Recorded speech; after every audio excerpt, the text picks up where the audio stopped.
My name is Cheryl Campbell, and I live here in Hythe and was the original author of the landscape plan that started off in 2019 and goes through 2023. So it seemed like a good time to go over what's happened in the first 2 years and let you know what's to come.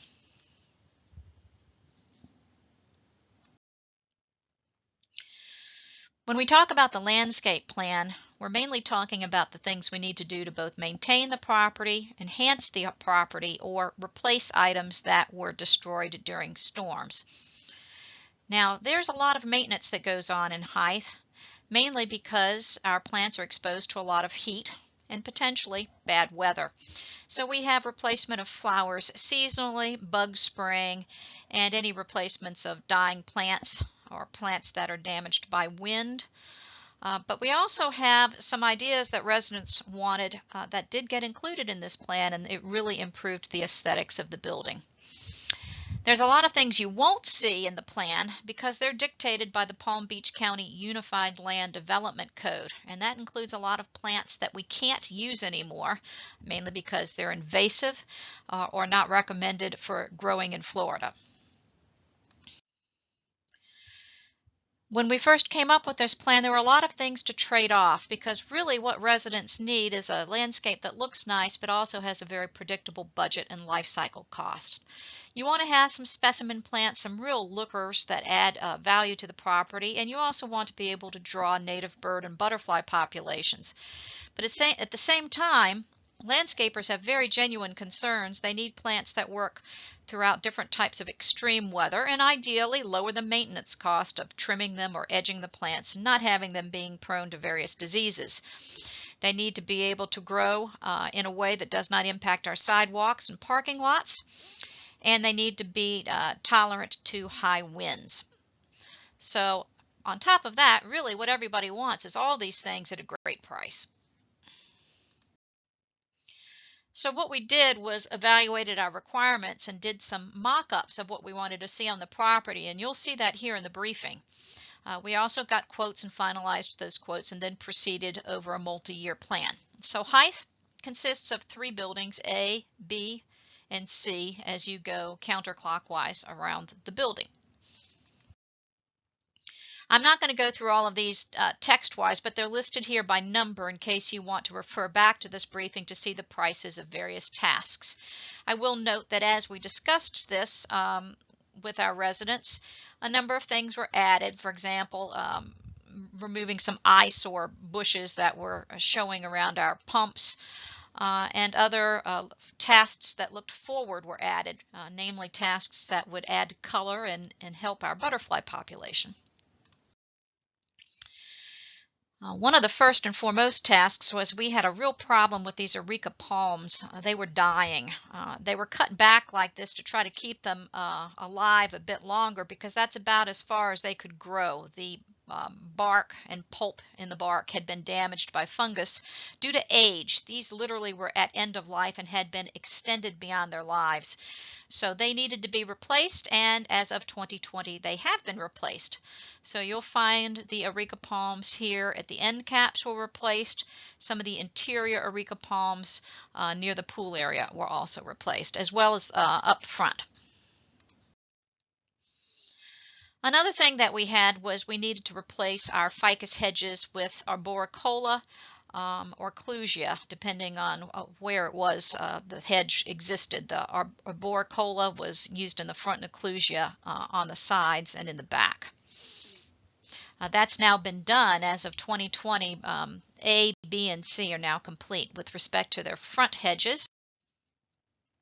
Backside's a little bit more complicated because it consists of river rock to allow drainage next to the units, but we also have hedges that go straight for a while but then have nice curved elements which adds some visual variation. It also has interspersed trees today. You'll notice that's quite an improvement. Even our old hedge arrangement is an improvement over a straight linear hedge system as shown on some other buildings. So what we needed to do is come up with a new design that would have some of these curved elements in it and retain that nice look. So what we've got here is a plan to replace the hedges, to pop out around the cable boxes and have some plantings which consist of either small palm or palmetto clusters or some native cabbage palms in these areas shown in pink. So that'll do a nice job of hiding these cable boxes and at the same time adding some visual variation. That's not been done yet. That'll be done in the coming years. Residents have an opportunity to go with either river rock or with a crushed chipped drainage stone. The advantage of the river rock is it will pretty much look like it does here all the time, whereas the drainage stone does tend to grow algae and turn dark and discolored. So certainly our hope is with a 5-year plan, by spreading costs, we can go with the more attractive stone. This is one of those extra tasks I was telling you about at the beginning that we took care of. It's already been done by 2020. We had the pumps. They were able to be seen from the back of our unit owner condos, and so this visual eyesore was removed. These ficus plants were taken out and new bushes were put around to block the side that the residents would see. And our plan also includes seasonal flowers. I should ask, this has indeed happened. We got a year 1 promotion because by going with a multi-year installment plan, we got free flowers and some other price breaks that you'll see later on. We also had other replacement tasks, one of the big ones being what to do with these highly overgrown and dying Eureka palms at the front of Hythe. And as of 2020, these have been replaced. The roots were removed and new trees were put in that allow for a friendlier bird environment. Before I go on, I just wanted to encourage you to click the subscribe button that's located below the video if you'd like to see more Hythe briefings as they come out. Okay, so going back to these Eureka palms, they were replaced with these Shady Lady black olive trees. Now, they don't actually have black olives on them, and they have small yellow-green flowers in the springtime, which you can see here. But they have an almost Japanese-style draping behavior, which is really quite lovely to look at. This is a very, very popular tree used by Palm Beach County around quite a number of high-end neighborhood developments. So I'm real pleased that we have them now at our entranceway. They have been planted.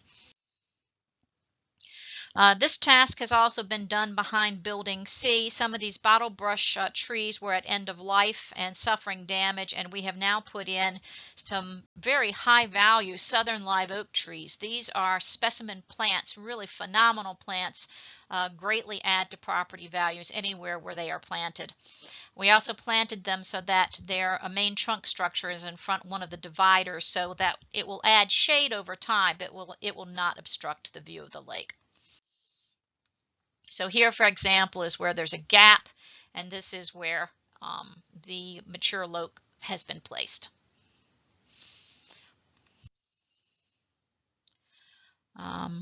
Another oak has been placed over here so that it too will add to the property values. One of the things is if you look at the property from an aerial perspective, you'll notice we have some really large trees where these X's are shown here and here between B and C, and one large one between A and B, but one was damaged some time ago in a storm. So it is not suitable for a Royal Poinciana tree, which was one that residents desired, but we did put in a West Indian mahogany, which should grow to be a really lovely tree. It's a native tree, friendly to the birds that live here, but does not impact the parking lot structures with invasive roots. So that tree is going where this cartoon tree is shown right here. Another area that had a rather barren look because of storm damage is Building B when you're looking at it from Kimberly Road. There's a great big open gap with nothing, and we proposed putting in these slash palms with understory silver saw palmettos.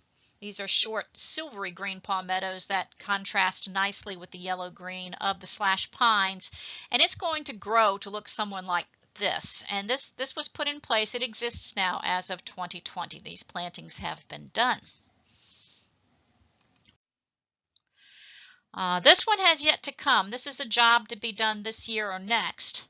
I believe it's next year. In any case, we want to completely ring the property and ring the property with these clusters of trees and understory plants, because this will draw birds to our lakes. They provide seed and shade that's very attractive to migrating birds. So this is the last cluster of trees. This bird-friendly plant area will consist of bald cypress, slash pines, bald cypress, and an understory of myrtle. So bald cypress can go pretty large, and they'll really enjoy being here by the water. This is what a younger bald cypress tree looks like, and of course you've seen the Florida image. This is kind of a classic tree for Florida. This is a mature bald cypress, and if you look at it from an aerial perspective here, here's Hythe Building A, and here's the point, and this is where these trees will sit, so that when you, and I'm going to step backwards here, when you're coming in from the north, you'll be able to see that lovely view across the water. This next task is to replace the Eureka Palms that were located at the end of the driveways. That's called an end cap area, if you ever hear anybody call it that. And they have been replaced by 2 Japanese fern trees at the end of each end cap. We've been using more of these trees in Century Village as a whole. They have a really lovely lacy foliage. They don't bear seeds or fruit, so they're not particularly bird friendly, but they are specimen plants and are very attractive.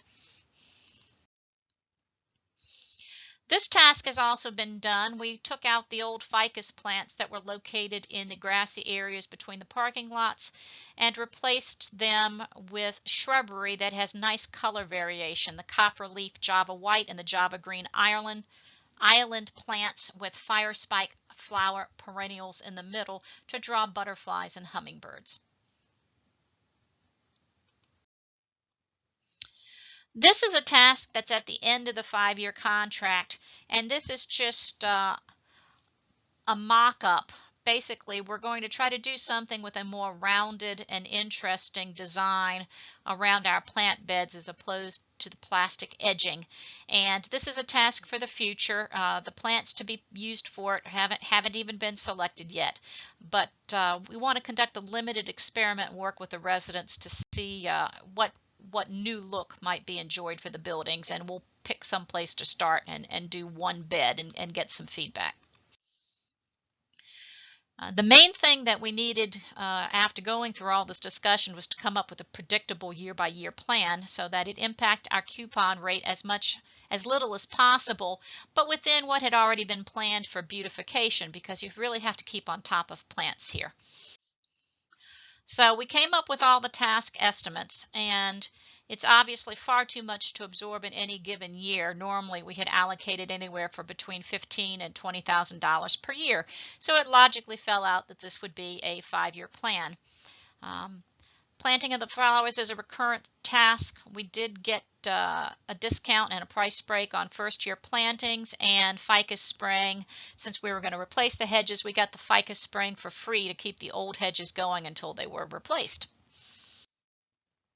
I'm going to skip over the 4-year plans because really, if we went with the nicer looking river rock, we needed to stretch this into a 5-year plan, and that's where we are. We elected to do the Eureka Palms first because there were simply so many of them and they were dying before our eyes, and then we spread the back hedges over 3 years. So of these 2 choices, we went with this upper plan. And that concludes the briefing. I hope this brought you up to date on where plants have been planted through 2020, and I hope you will subscribe to this channel by clicking the red subscribe button located below the video. You can certainly give me a call or email me, Cheryl Campbell, if you have any further questions. I do want to point out we had a lot of changes, and this is a change log summary of the revisions made to this plan when it was negotiated and worked on our board.